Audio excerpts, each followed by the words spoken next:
Hello, Mike. Hello, Mohit. Good to see you. Yeah, it's good to see you. Well, we've got a lot of people registered. I just see how many people are online, and we could get started. Welcome, Fareem. Welcome, Gaurav. Welcome, Saurav. Welcome. Thank you for joining us today. Mike is right here. Some of you may know him already, and I'm going to wait for the people. Hey, Fairuzan is here, my old friend. Fairuzan, I hope you're okay. Richard is here. Amit is here. Sunil is here. Gaurav, lots of friends. Excellent. Yogesh is here. And oh, Guran is also here. How are you, Guran? Good to see you. Good to see you. Hello, everyone. I'm going to wait for another minute or so before we get started. And Mike, a lot of people who are interested in what you're going to talk about are already here. Yeah, several. Yeah. It's amazing how going online has become so easy, and to be able to connect with everybody sitting at one place. You don't have to go anywhere, and I don't have to go anywhere. That's true. We could have done this without having a pandemic, though. We could have done it. I mean, I would love to go everywhere. Great, fantastic. And Grant says he's fine. Excellent. Grant, are you in Sweden or are you in Denmark? Oh, Vistas is also here. Lovely to see you, my friend. We did a trip long time ago. I'm talking about 25-26 years ago with Vistas and Fairuzan to Melghat, and it was a bird watching and a wildlife trip, and we were camping in the jungle. Those days were different. Okay, so I'll get started now. I guess we have a few people here already, and it's not good to make them wait too much. Welcome, ladies and gentlemen. Thank you for being here. My friend Mike Prince is here, and I'm here. And this webinar is about bird watching in the Himalayas. Different aspects of bird watching we will be covering here today. You know, bird watching has exploded in many different dimensions in the last few years in India. And there are many bird watchers, which is such a positive sign, and photographers as well. So the intent of this webinar, which will happen every Thursday at the same time, is to bring different facets of bird watching to you, related to photography, ecotourism, conservation, rare species, rural empowerment, for advanced birders as well, for beginners, safety, security, about eBird, our tours as well, techniques and best practices, and travel trends, and many such things. So let me introduce myself.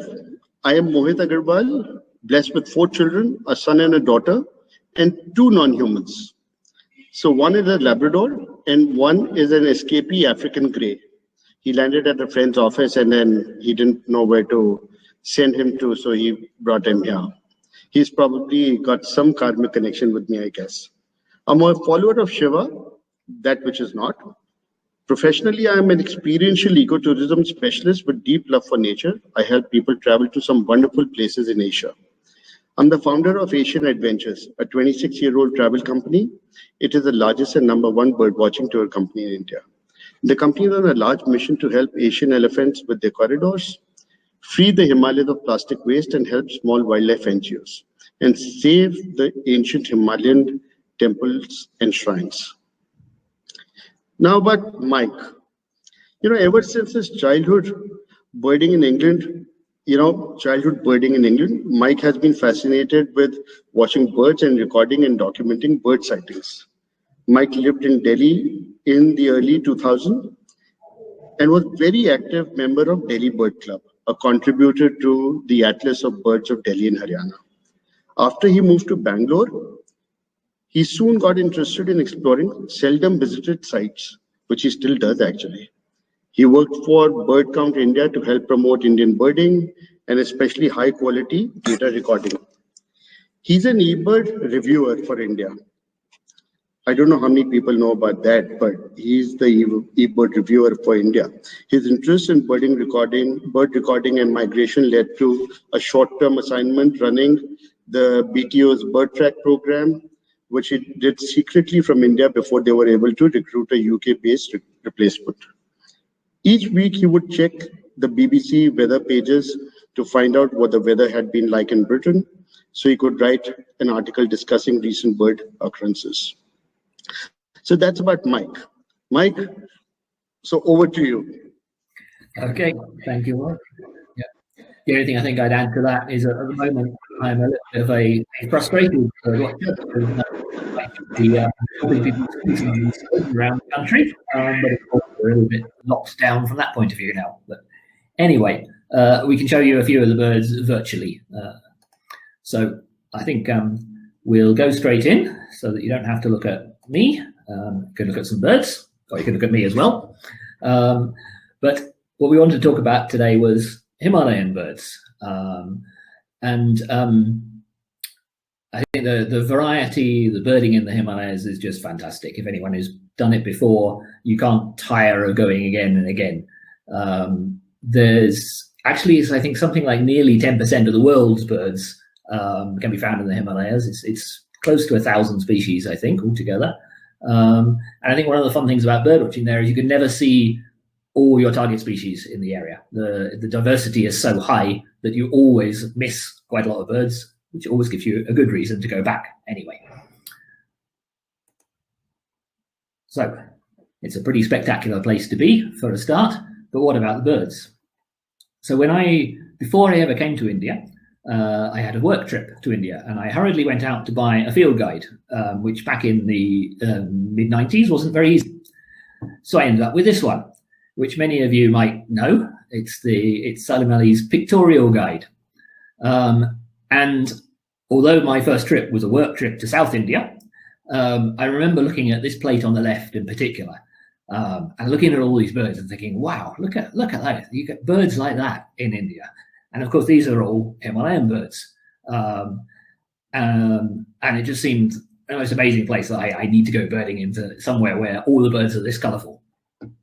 And even you look at the other page, the pheasants, and they're incredibly colourful birds. Well, we've got to go there. What I'm not showing you here, of course, is the warblers plates, which I will save for another session sometime. But anyway, I was thinking, like, can the birds really be that colourful? Well, yeah, they can, pretty much. So here are 4 of the pheasants, one of the things that Himalayas is really, really famous for. The monal on the left-hand side, just the 9-coloured bird, sometimes described. I think there's 9 different colours there. I haven't really looked carefully enough. But tragopans, cheer pheasant, Kaklass pheasant. Pheasants in the Himalayas are one of the real big birding drivers if you're going to visit. Battle birds are pretty colourful too. From ibis bills up in some of the river valleys, niltavas, small niltava here, brilliant blue, fantail, yellow-bellied fantail, all colourful birds. Even the annoying, very common, very noisy Rufous-throated there. What a stunning-looking bird it is. The broadbill we have on the right-hand side, and even for us Europeans, the goldfinches look quite different. So what I'm going to do here is take you through a little bit of a whistle-stop tour across the Himalayas, looking at each state and looking at some of the birds that the state is sort of famous for. We start with a little bit of a cheat, really, because Ladakh is really, it's trans-Himalayas, it's over the Himalayas on the Tibetan plateau, but really unique birding in India.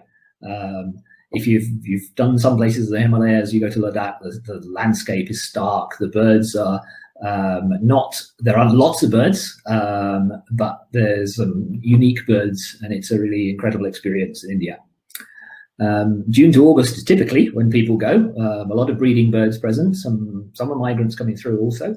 But as Moya mentioned, I like exploring, so actually I'd be quite keen to be there now or next month and see what's been brought in the winter. It's also a very good time to look for snow leopard. Most people are interested in doing that. So some of the key birds, ibisbill. So ibisbill, some of you may have seen or around Corbett or places like that in the winter, but Ladakh in the summer where they're breeding is a much nicer place, an easier place to see them. Black-necked cranes, which breed there. And then some brilliant birds, the Tibetan snowcocks and Tibetan sand grouse. There's the black-necked crane, very difficult to see outside of Ladakh in the summer. There's a few winter in northeast India, in Arunachal you can see them, but they're not there for very long, just a sort of November, December, and then they're gone by February. So most people who go birding in the Himalayas in Arunachal in the autumn, in the spring, sorry, tend to go just after the black-necked cranes have left. So Ladakh is a place to go, or Bhutan as well, which we'll mention a little bit later. Tibetan partridge, one of the other Ladakh specialities. Snowcocks, you have Tibetan snowcock and Himalayan snowcock, both occurring in Ladakh. And another one for us Europeans, this little owl is a bit different to the little owl we get in parks and gardens at home. It's really an open country, rocky area bird. But again, in India, Ladakh and maybe North Sikkim, about the only places you can see little owl. So coming down slightly, Kashmir. Kashmir is an incredibly scenic place. It's a real wonderful landscape, and it's also brilliant for birds. Again, now here it talks about June to August for visiting. There are some specialities that are quite difficult to find that time of year, so it's another place that's worth visits at alternate times of year. And I think that's one of the things about Himalayan birding as well, is seasonally it varies a heck of a lot. It's a lot of the birds, even resident birds, are migrants to some extent. They're altitudinal migrants, so they may spend the time in the summer breeding at quite high altitudes in some of the primary forest, and then wintering lower down in more accessible areas, in mixed habitats and agricultural areas. So Kashmir, one of the specialities, which we're talking about here, is something like orange bullfinch, which most people who go in June to August now don't see, because it's a very tough bird to see. But if you were to go now, January, February time, you've got a much better chance of seeing that. So in Kashmir, what else are we looking for? So yeah, bearded vultures, obviously. Large spotted nutcracker. Now that's Kashmir nutcracker, very similar to the spotted nutcracker, which is much more widespread, but very restricted range. It's Kashmir nutcracker. Kashmir Nuthatch as well. They do have a few good birds, all called Kashmir something. Now they also have this one called Kashmir something. So interesting, Kashmir is the one state or union territory in India that doesn't actually have an official state bird, because until last year, when a year ago, when it was part of combined with Ladakh as a single state. Now that Ladakh and Kashmir are separate union territories, the black-necked crane, which was the state bird, only actually occurs in the Ladakh side. So Kashmir lacks a state bird, but what better one could there be than Kashmir Flycatcher? Again, a bird's very restricted breeding range, and then wintering as well. It's wintering in Sri Lanka and a few parts of the Western Ghats, but not all common places. And another brilliant bird, spectacled finch. So spectacled finch, which you can even, if you're really, really lucky in Kashmir, find in the same flocks as orange bullfinches, is a very erratic bird. So it turns up in other parts of Himachal and Uttarakhand, but quite difficult to predict. So a lot of people, myself included, have struggled to see this bird. In fact, last year I was fortunate enough to be doing some birding in February in Himachal with Tim and Skip. And Tim first came to India 50 years ago, and obviously he spent a lot of time birding in India and in Nepal, and he'd never actually seen spectacled finch. So that was our key target last year, and we tried lots of places the spectacled finch has been seen in the past, and we failed. So it's one we need to add for our next visit, but a real spectacular bird. Kashmir Nuthatch, obviously another Kashmir speciality. You also have White-cheeked Nuthatch, which you also find in Himachal, but is another spectacular Nuthatch with a fairly restricted range in the Western Himalayas. And there's the Nutcracker. This is the Kashmir Nutcracker. Quite long build compared to the other Nutcracker, and whiter, more white on it generally. But again, not very well known, just parts of the Western Himalayas into Pakistan as well. So then coming down somewhere that a few more of us have probably been to, Himachal Pradesh. Again, a spectacular state for birding. As a huge list generally, because you've also got in the lowlands some fantastic water bodies. So some of you may know Pong Reservoir, which is this huge water body that gets up to 50,000 bar-headed geese in the winter. But for now, we'll concentrate on the mountains, on the Himalayas a little bit more. And here again, we talk about April to May is a great time here when birds are breeding.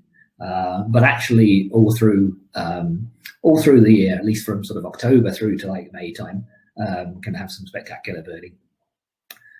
And some difficult birds here, but this is a great place for the pheasants. So, Western Tragopan. The most beautiful of the Tragopans, I'm sure, but I haven't seen enough of them properly to judge for myself.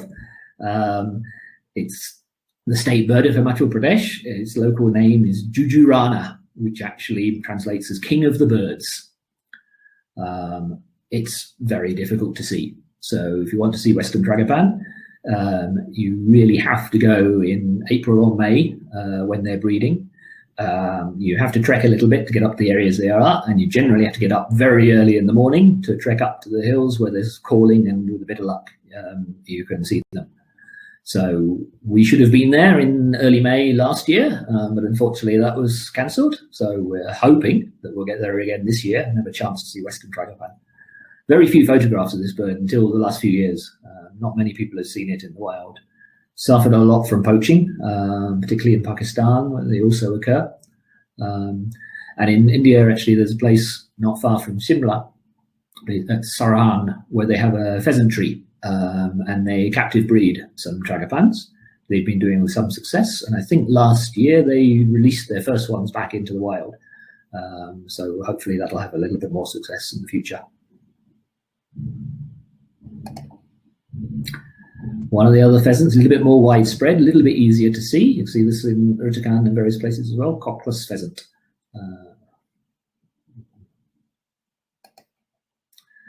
And the small birds are pretty colourful as well.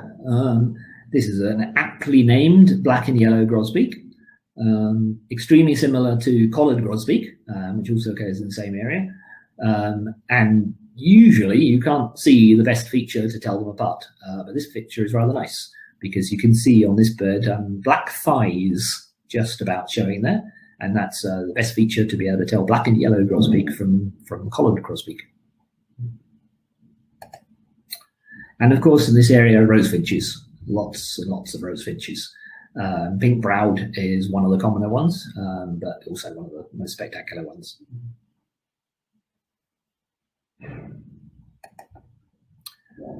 So, Uttarakhand, probably the place in the Himalayas that most people are familiar with, because it's very easy to access. Not too far from Delhi, close to Corbett, so you have the advantage that you can do some spectacular lowland birding, and then within 2 or 3 hours you could be at 2,000 meters in the hills doing some Himalayan birding. And it also works very well. I think it's probably the best for a first-time visit to India. It forms part of the best trip where you can do places like Barwing and Ranthambore, and then do Corbett, and then get some Himalayas as well. Just a fantastic trip all round. And not just as accessible, it's also brilliant for birds. Pheasants again, woodpeckers, particularly good for several different species of woodpeckers, laughing thrushes, etc. So one of the most amazing pheasants, Himalayan monal. So this is a bird that occurs a little bit higher up, so it's not something you see, probably don't see on your first visit to the Himalayas unless you've got a little bit more time and you go up to somewhere like Chopta, which is very famous for monal, and they can be very common in places. Can be quite tame sometimes as well. So I first tried to see Manal in Himachal Pradesh about 20 years ago. On a trip we were looking for chia pheasant and Manal. And after we'd been trekking for a while one morning, we came across the remnants of a fire from some locals, and inside this fire were scattered red and bright blue and purple feathers. And so that was my first Manal, was the remnants of a bird unfortunately poached and eaten the day before. So that still is quite a problem in places. Luckily, it's one of the commoner pheasants. And also, luckily, I did manage to see a live one later that morning. Chia pheasant. So chia pheasant's pretty an amazing bird, but actually it must be one of the least interesting to look at pheasants. It's a grey, buffy yellow colour, and if you see the habitat that these are found in, those colours exactly match the habitat. It's an incredibly difficult bird to see. You could scan grassy slopes, and you're trying to see a bird here, which you can see even from this photo. It's the same colour as the grass and the rocks. So very difficult to see. Thankfully, Pangot is quite a good place for them. And in the last year or so, people have discovered a place called Manila, where lots of people have been going to see them. They've been showing and displaying very well, which is another quite easily accessible area of the Uttarakhand Himalayas. And not sure, I said the Western Tragopan was the best one. This is pretty amazing too, Satyr Tragopan. This is a difficult bird to find in India. It's in Uttarakhand, tends to be seen around Munsiari, which is going higher up and getting close to the Nepal border, and also a little bit in Sikkim or West Bengal, Northwest Bengal. Much better is to go to Bhutan for this bird, where they can be incredibly common, but more fun to try and find it in India. And again, I've got to show you some of the small birds because they're still quite impressively looking. This is a Himalayan Shrike-babbler. There's a few different Shrike-babblers, and they're all smart to look at. Even the green Shrike-babbler, which is almost all green, is still a pretty amazing bird to look at. And these are often found in small mixed species flocks. So one of the things about Himalayan birding is that many species, especially in the winter, autumn and winter, gather in flocks with other species and feed together. And they'll move through an area fairly quickly sometimes. So they might just be with you for a minute or two and then they're gone and they're inaccessible. But they could have had 5, 6 species quite easily, often like 15, 16, or even 20, 30 different species in the flock. So you have to be quick. These birds are moving quick, and if you want to see everything, you have to be quick. It's quite, if you've not birded in like these sort of forest areas, it's quite different. It's quite a different game from going out to your local wetland watching ducks and waders, for example. But it's always exhilarating. So we'll sort of jump out, since we're going west to east, we can't really miss out Nepal. So Nepal actually is, it used to be visited a lot, going back sort of 20, 30 years, so more than the Indian Himalayas for bird watching. And unfortunately, I think the troubles they had there, coupled with more exploring in India and finding good places, means it's not visited quite so much. But again, it does have some spectacular Himalayan birding and also lowland birding as well. We'll talk about some of the key species here. I'll come on to Spiny Babbler, but some of these other birds, Swamp Francolin and Bengal Florican, are in the Terai, the low-lying marshy areas. So there's some great birding to be had. And there's the Spiny Babbler, the one endemic bird that you can find in Nepal. Not very easy to find. I've missed it on 3 different trips. But hopefully we'll get a chance to go again soon. So that's one bird that we don't yet have in India, but it does occur not too far from the border. So if you're in eastern parts of Uttarakhand, just maybe we could find a Spiny Babbler one day. Fin's weaver. So this is now in Nepal specialty, not a Himalayan bird this time. This is a Terai bird. Now very, very scarce, not too many populations, but would you believe this bird used to be in Delhi? Used to get flocks of these in Delhi, probably about 30 years ago, on the Yamuna and Okla. Now, unfortunately, long gone from there. But there are still a few places, not just in Nepal, which is their stronghold, but If you follow the Yamuna north, there are a few pockets of Uttarakhand and Uttar Pradesh where you can still see Finch weaver. So that's often a detour if you're driving from Delhi going up to Corbett or Pangot somewhere. A detour to try and find Finch weaver on the way is well worthwhile.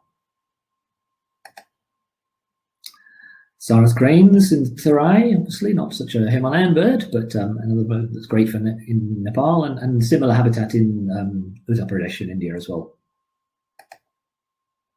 And swamp francolin is another specialist of the Terai. Kaziranga is a place where many people might have seen this one. So we are out of Nepal. We come into North Bengal, so it's the northern part of the state of West Bengal, and Sikkim. And now the further east you go in the Himalayas, the more diversity there is. More birds, which actually means more fun, maybe sometimes, but tougher birding. Unfortunately, where I live in the south of India, if I go to forests, then I might have one or two possible warblers I'm looking for, and some of the Western Ghats might have one laughing thrush, maybe two laughing thrushes. If you go to the Western Himalayas, then now you're looking at, well, there's 4 or 5 warblers the same, or there's 4 or 5 laughing thrushes the same. So it gets a little bit trickier in these fast-moving flocks. Well, once you start going east, now you're looking at 10 or more species of warblers that are possible in this flock, 10 or more laughing thrushes. But North Bengal and Sikkim is a brilliant introduction to eastern Himalayan birding, with again, excellent birding through from October onwards. Also a great altitudinal range, so you can get in the north, some of the plateau areas, part of the Tibetan plateau again, so some similar birding to Ladakh when you're going there.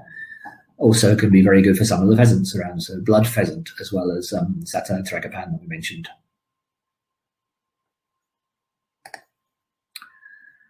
Is there a cuter bird than a Himalayan Cutia? Another real top target bird for anyone visiting the eastern Himalayas. They feed just in this sort of habitat here on the mossy trunks of trees. Wren-babblers. So wren-babblers are one of the fun things for the eastern Himalayas especially. We have a few in the west, wren-babblers or cupwings, but when you get into the east, there's much more diversity here. So this one's a Rufous-throated Wren-babbler. They're mostly, all species are mostly brown, and they're real skulkers. They hide in low undergrowth. They can be very difficult to get good views of. Don't often come out in the open. They have very loud songs and loud calls. That's the best way of finding them, but really tricky to see. And with a lot of the eastern Himalayas especially, if you're going in a group and there's a group of 8 of you, you can almost guarantee that you'll get a good bird, and there's no way that all 8 people will see it. You might get 6 or 7 on if you're lucky, but there's always someone who's left out, which is a really annoying thing on a tour, and you're all celebrating having seen a brilliant bird such as a Rufous-throated Wren-babbler, but one poor person didn't manage to get a view as it went through. Anyway, when you're looking for these skulking birds like this, you can also look for shortwings, another family where you have a few species, in the eastern Himalayas especially. Very difficult to see any of them in the western Himalayas. This one is a Himalayan shortwing, and this is a nice blue one. And they're not all like this. There's lots of brown ones. Again, very similar habits, difficult to see, difficult to get good views of, difficult to get brilliant photos like this, and difficult to get everybody in a group to get a good view. But for a lot of us, it's these skulking birds more than the bright, colourful ones that we started by showing that are your real targets on Himalayan birding trips. This is one of my favourites, must be one of everyone's favourites. Parrotbills. So we have a few species of parrotbills. Black-throated parrotbill is a tiny one. It's very small, and it's usually in quite big flocks. And it's just brilliant birds, all parrotbills. It's quite difficult to find some of them. This is one of the easier ones, but some of the other species are really tricky. Often found in some of the bamboo forest areas.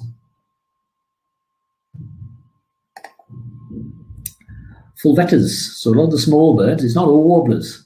Fulvetters, euhenas, mindlers, all these sort of birds form a lot of the mixed flocks that you find here. Rufous-winged fulvetter, a particularly nice one of the northeast.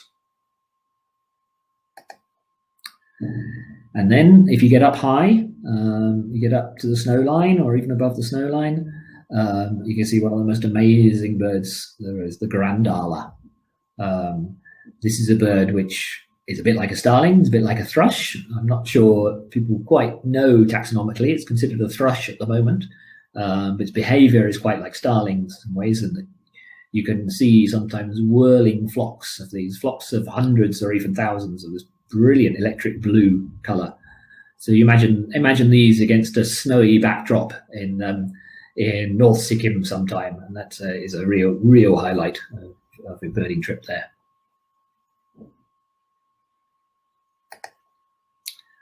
Snowfinches are another one you might be finding up when you get up to the very high altitude areas and on the Tibetan plateaus. On white-rumped snowfinches, they have 3 or 4 species of snowfinches that are possible there. And if you're lower down, in the lower areas, you find the superb Sultan Tit. It's more of a foothill bird and in the lowland forests through Arunachal Pradesh, Assam, North Bengal.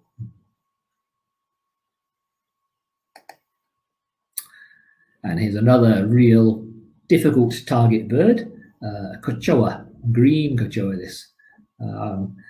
Not actually similar to Grandala, but similar confusion over what family this bird fits in. Again, it's considered a sort of thrush. It is sort of related to a thrush, but not so closely.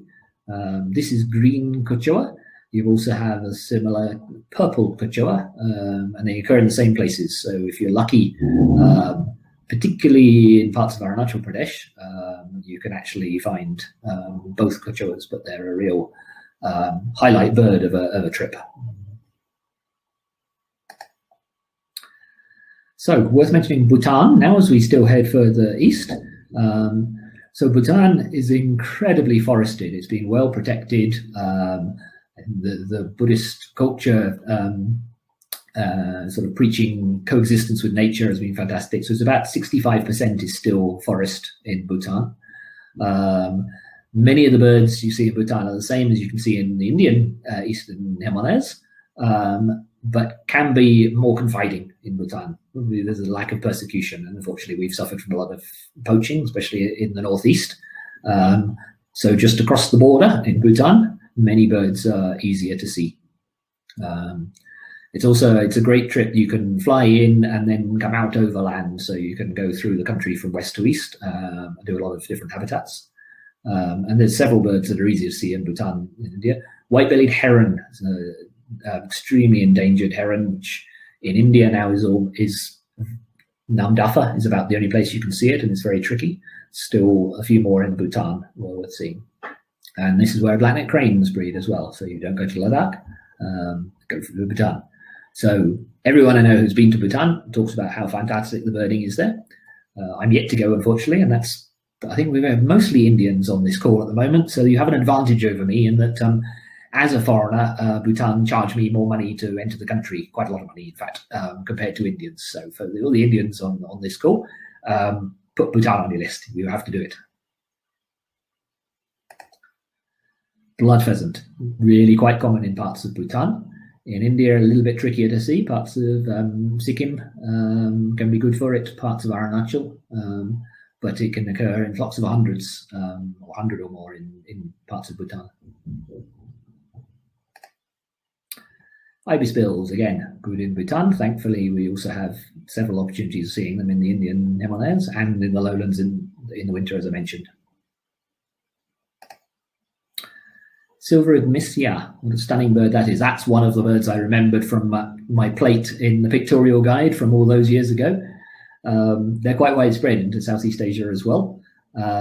They're rare in the Western Himalayas, but they do occur.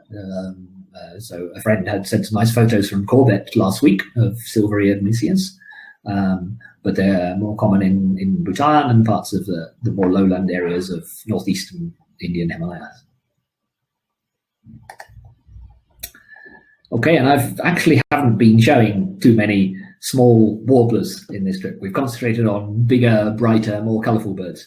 This one is actually quite a bright one, but it can be it's a tricky one.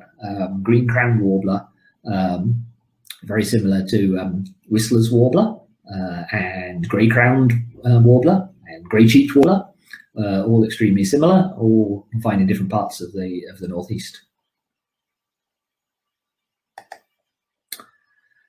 So we'll move on to Arunachal then.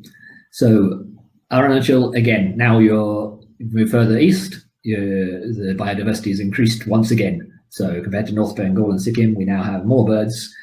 We have some more exciting birding, maybe. We have some tougher birding. It's exceptionally rich, those birds. Not very well explored, certainly not until the last 10 or 20 years. But even now, some famous areas which people do go to, so Eagle Nest, for example, Mishmi Hills, Namdapha. But if you notice, if you look at the map and look at the geography, you have Eagle Nest in the west, which follows a river that runs more or less north-south, so it goes up in a valley. You have a similar thing with Mishmi in the east, but you have very little other areas of Arunachal that are easy to access. The terrain is very difficult, so it's the roads and the rivers running north-south is where people have explored. But it really is a fantastic place. Obviously, Eagle Nest, most of you will have heard of. It's probably the most famous place there and probably the most diverse of the reserves to go to. Liocichlas. So this one's red-faced Liocichia, which is a pretty stunning bird as it is. You're lucky if you could get to see one like this. They usually just give fleeting glimpses, or they're quite deep in a bush, or they fly across the track in front of you. So this one in the open is really, really stunning. But of course, the famous bird in Arunachal is not the red-faced Liocichia, it's the Bugan Liocichia, which is also a stunningly coloured bird. So it's incredible to think that a bird that looks like this had never been seen by anybody until 1995. And only in 2006 was it actually described to science. A new species for the world described to science from northeast India. And so now it's obviously the target bird. If you go to Eagle Nest, everybody wants to see a Bugan Liocichia. But it's difficult. They really are rare, and the few surveys that have gone on trying to find more after they were first discovered have nearly all failed to find any. So the whole population is probably I don't know, about 15, maybe 20 birds at max. That's really all there is. So go to Eagle Nest, top target, but still not that easy to see. So Elachura, spotted Elachura is an interesting bird. It looks interesting for a start. It looks a bit like a Wren-babbler, which is what it was thought to be. It was a spotted Wren-babbler. But various observations and DNA work has proved that it's actually not that closely related to a Wren-babbler. So it became an Elachura, which is a new family, the Elachuras, which I shouldn't say the Elachuras plural, because there is only one species. So spotted Elachura is the only member of its family. So a unique bird and possible to see in various parts of Arunachal. It also has an amazing song, like many of the Wren-babblers. It has this very loud, noticeable song. So often the first sign of it is by hearing it. Back to a small bird, and an easier one to see. Some of this Hodgson's Redstart in some of the lowland areas, but especially along rivers, you'll find Hodgson's Redstart, a very smart bird from the northeast. And barwings. This is one of the three species you get in the northeast. This is rusty-fronted barwing. Now, rusty-fronted barwing. One thing, especially if you're birding in an Eagle Nest, one thing people have noticed is that Bugan Liocichlas like to associate with rusty-fronted barwings. So when you're searching for the Bugan, often if you can find a rusty-fronted barwing, then you start to get excited and think, where's the Bugan? It must be around here somewhere. But great birds on their own, barwings. Okay, and then we move as far east as we can go and still remain in India. So this is Yunnan Nuthatch, which, as its name would suggest, is a bird from China, which was only very recently discovered in India. This is at Wolong, which is a very eastern Arunachal, and where several birds new to India have been found, because it's almost more China than India. So Yunnan Nuthatch, this one, Darbian parakeet, black-browed tit, black-headed green finch, Godlewski's bunting. All these birds have been found in Wolong, in the far east, close to the China border. So that's a place, if you're keen on your India list, you have to go to Wolong at some stage in life.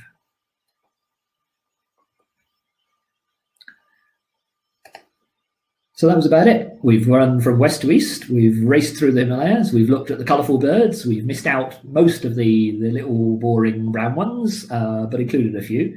So where should you go? Where should you actually go birding in the Himalayas? And obviously there's lots of places we've taken to. Some are easier than others. Some are a great introduction to Himalayan birding. So one of the places which many of you will have heard of is Pongot. And Pongot is close to Nainital, so it's not too far from Delhi. It's easily accessible, and it's a brilliant birding area. It's a place where Mohit first set up Jungwalore Birding Lodge many years ago. It's India's first birding lodge, and so it's a very popular, familiar place for a lot of birders from India and from outside who've all visited Pongot area. Huge number of birds have been recorded over time. I'm not too sure. I believe the 580 species. I think what happens a lot there is people start their morning in Pongot and end their afternoon in Corbett, and so they count all their Corbett birds on the same list. So I think that's why that's so high, but it is still brilliant for a lot of birds. Brown wood owl, Khalij pheasant, Chia pheasant mentioned here, and also mammals as well. So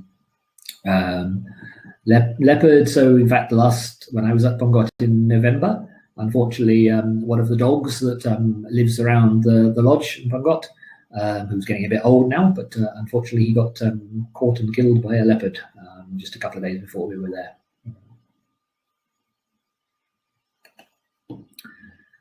Some of the birds looking out from Pongot. It's an interesting one on the right side, and I've got this picture in partly because this is a bird that I've never actually seen. I've heard it hundreds of times probably. I don't know how the photographer managed to get this kind of view of it. This is a mountain scops owl, but it's quite easy to hear and amazingly difficult to see. At night, you just struggle to find them, and in day, I don't know how he got this, but yeah, amazing bird. Sattal, if you visited Pongot, you've probably also been to Sattal, and if you're a photographer, this is a must. Sattal is a bit lower down than Pongot, so the variety of birds tends to be a bit higher. It's a lot of different habitats. Quite a lot is fairly developed, but it does attract many birds. And what's happened is a few people have set up hides in the area. So there's a few photographic hides. So you have great opportunities for getting photos of some of the birds that otherwise are quite tricky to take photos of out in the field, more open field. So here's some of Sattal's birds: Rufous-chinned laughing thrush, blue-winged minla, and Naltava. So beyond Pongot and Sattal, which is often people's first experience of Himalayan birding, Chopta is a place well worth doing. Further up, this is going up to sort of around 2,000 to 3,500, 600 meters, that sort of height in the area around Chopta. And again, it is part of the Kedarnath Wildlife Sanctuary. It's a spectacular area, spectacular landscape. Birding is super generally, but the main reason people go there is this has become the best place to see and photograph Himalayan monal. Usually fairly easy to see, not always. But generally birding is very good. Bird in this picture here is actually one that was put in, I think, to make me feel a bit homesick. This is the commonest bird in Britain, except they don't quite look like this. This is a winter wren, which may be very common in Britain, but is not quite so common in India. It's always a highlight if you can find a winter wren hopping around amongst the rocks. A few more birds from Chopta. Rufous-throated Flycatcher, variegated laughing thrush, which is a laughing thrush that's restricted to just the Western Himalayas, unlike most of the others, which are more diverse and more from the Eastern Himalayas, and a stunning red-headed bullfinch. So going on up a bit higher from Chopta is Munsiari, and Munsiari is getting close to the Nepal border. Some spectacular views. It's the start of a couple of very famous glacier treks here. And one of the reasons this is a key place for Indian birders is it's probably the best place to see Satyr Tragopan. And I've seen a few photos people have been posting from the last week or two as well. So sometimes they're not so easy. At the moment, it seems they're not too bad. Also Cutia, which is more common in the eastern Himalayas, it's seen around here. And interestingly enough, I just thought I'd throw this picture in. We haven't talked about magpies because we've got some quite amazing magpies, yellow-billed blue magpie and red-billed blue magpie. And interestingly enough, this particular one here appears to have a black bill, but it's not a black-billed magpie. It is actually, I don't know which one it is. It's a young blue magpie, but I'm not sure this is a red-billed or yellow-billed, actually. It's not my photo. The juveniles are very similar. So even with the bright and obvious birds, there's always something to learn. And here's some more Munsiari birds. Brown-fronted woodpecker you'll find in lots of the western Himalayas. That's one of the commoner woodpeckers. And I'm looking at Rosefinch and accenters. We haven't talked about accenters, but an alpine accenter here. But you'll find a few species of accenters, nice big flocks of Altai accenters in the winter. Black-throated accenters are quite common in places, and brown accenter in Ladakh. And that's a few of the places we recommend for first few visits. That's looking at a few places in Uttarakhand, which is sort of the most accessible and brilliant birding. But there's a lot of the Himalayas out there, a lot of areas, a lot of repeat visits are necessary. I hope you'll be able to join us sometime on one of our trips there. So, thank you very much for that.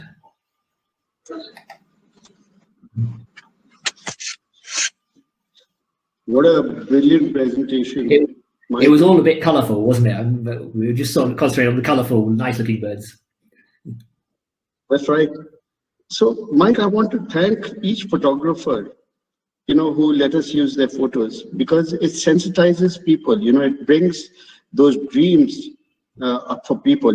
It's great photos will sensitize people to start loving nature, to, it's a different world altogether, and it's never ending. Yeah, and I mentioned, I think, like the Western Tragopan, there were no photos until a few years ago. Correct. So similar birds. We're blessed now with some fantastic pictures that even 10, 15 years ago, you just didn't have this sort of quality and variety around. So, yeah, thank you. All those photographers who've been with us and have given us their photos for this.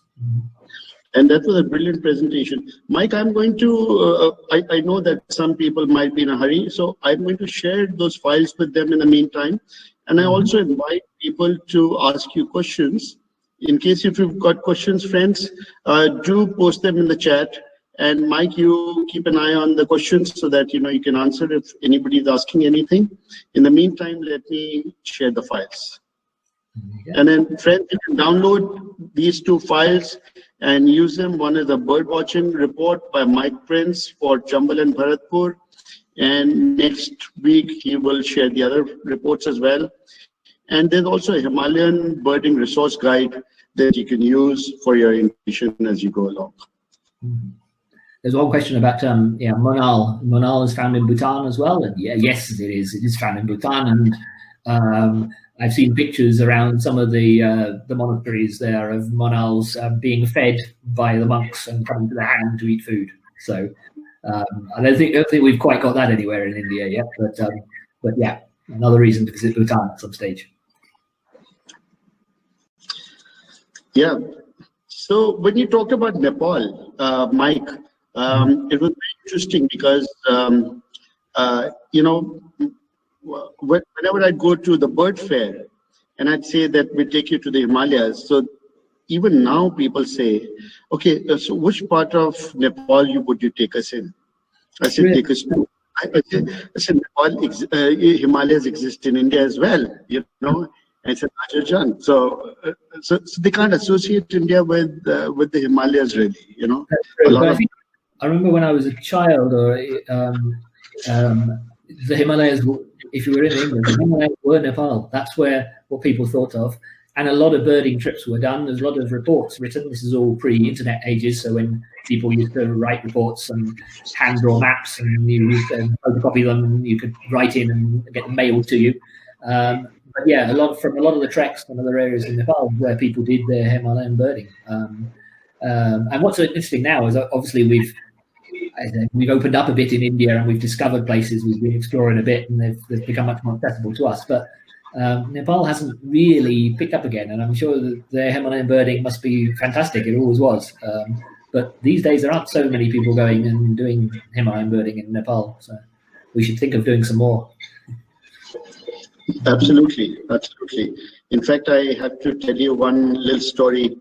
You know, when I got married, this was 1996, so which is like 24 years ago, and I was my father-in-law was Kamarant Northeast. So there's a Indian Army settlement called Imtrat that lives in Bhutan, and the CEO would report to my father-in-law, and my father-in-law said, "Would you like to visit Bhutan? I can arrange everything for you." So I said, "Well, don't worry about it, because I know bird watchers there, and there's the Black-necked Crane Festival which is going to happen. So I'm going to go there, and I'm going to take my wife there." So we're pretty sorted. And Mincha Wangdi, a very dear friend of mine, you know, volunteered to take me to Opshika, you know, Gante, where these black-necked cranes, the Chinese population arrives. You know, they're the wintering grounds. And we were there, and the cranes were just about arriving. And Dr. George Archibald was there because that was his project. So we reached there sometime late in the evening, and my wife said, "So where are we staying?" And I looked around and I asked Mincha, I said, "Where are we staying?" He says, "Well, what you can do is shack in one of the local classrooms of the school, and you can spend the night there." So I was okay with it. And then my wife looked up and said, "You must be out of your mind." I said, "No, I'm serious. We can do that."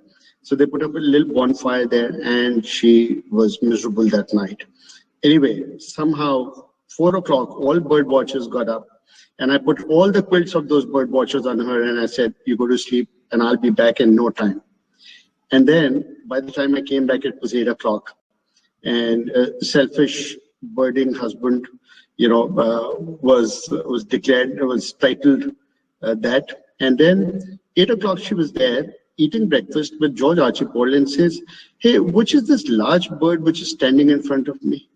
So I had to get up at 4 o'clock to run and see the crane, and she was having breakfast with, and Dr. George Archibald was so angry with me. He says, "How can you do that with your wife?" You know?